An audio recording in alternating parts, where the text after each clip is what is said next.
Nakakalungkot na ito po ay nauwi sa ganitong diskusyon, ano. Usually, masabi ko na kaagad ito pong mga ganitong diskusyon, usually privately to kasi pera at legal po ang pinag-uusapan, ano. Last year po nagulat tayo dahil karamihan po ng Team Lakay Fighters ay nagsialisan po sa Team Lakay at hindi po natin alam ang pinakadahilan nito.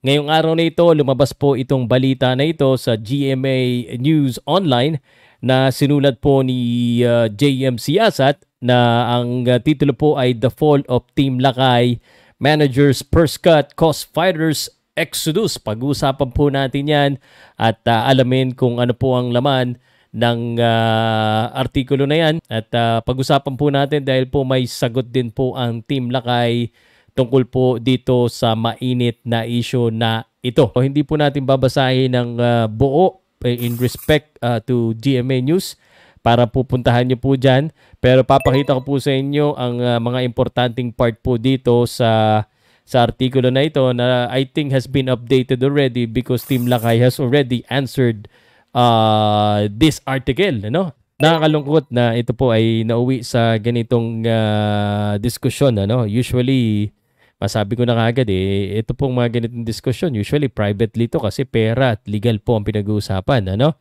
At ibaba po natin dito. Yan so, sa mga hindi po nakakalam, gumawa na po ng bagong team si Edward Pulayang, ang Lions Den MMA, kung saan po doon nagte-training ang mga karamihan po ng umalis po sa Team Lakay. So, ito po. Ang pinaka-issue po, according to the 2022 manager-fighter contract obtained by this writer, Sang Yao, as the manager was entitled to a commission of 30% net proceeds fees contracted to the fighter.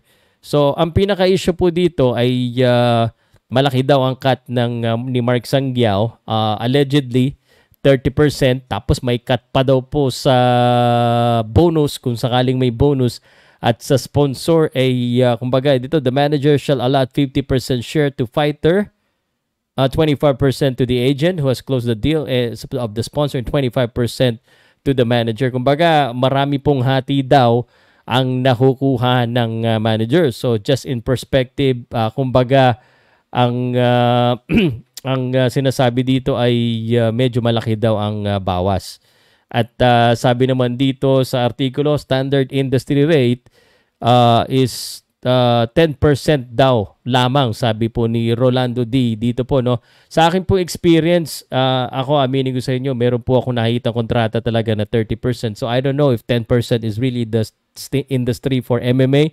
But in boxing, nakakakita po ako ng 30%. Nakakakita pa nga ako ng 40% At 20% din nakakita ko, no, sa kontrata po, no. So depende po kasi yan no. At sabi naman dito ni Rolando D, and I believe him, yung 30% cut is only understandable if the managers pay for all of the fighters' training and living expenses such as food and accommodation. Kumbaga, kung ano naman, sagot naman ng manager lahat, okay lang. No? Okay lang yung 30%, which makes sense. Meron pa nga mas malaki, sa totoo lang sa akin. And nakasulad din dito na hindi pala lisensyado itong si Mark Sang Yao, allegedly, according to the writer ng Gab. No? And of course, Sang Yao and his team, Team Lakay, has posted on their Facebook page their answer. No? And speaking through legal counsel attorney Froilan Doyowen, at ito po yung statement nila bago tayo magbigay ng opinion. No? Sabi dito sa public statement na to from Team Lakay's legal. The statement about Team Lakay's contract with its fighters that are recently being spread on social media contains falsehood and are meant to cover up the breach of contract committed by the fighters when they left the Team Lakay stable without any valid reason. The truth is, upon the request of Coach Mark, the Games and Amusement Board, GAB, scheduled a mediation hearing on February 6, 2024 for the amicable settlement of the breach of contract issue. However, None of the fighters attended the mediation despite proper and sufficient notice. The gap mediation would have been the perfect avenue for the fighters to properly raise their issues with the contracts, but they deliberately snubbed the mediation hearing, prompting the GAB to recommend to Coach Mark to file the appropriate complaints against them. Coach Mark had misgivings about following the recommendation of GAB as it would have adverse effect on the fighters.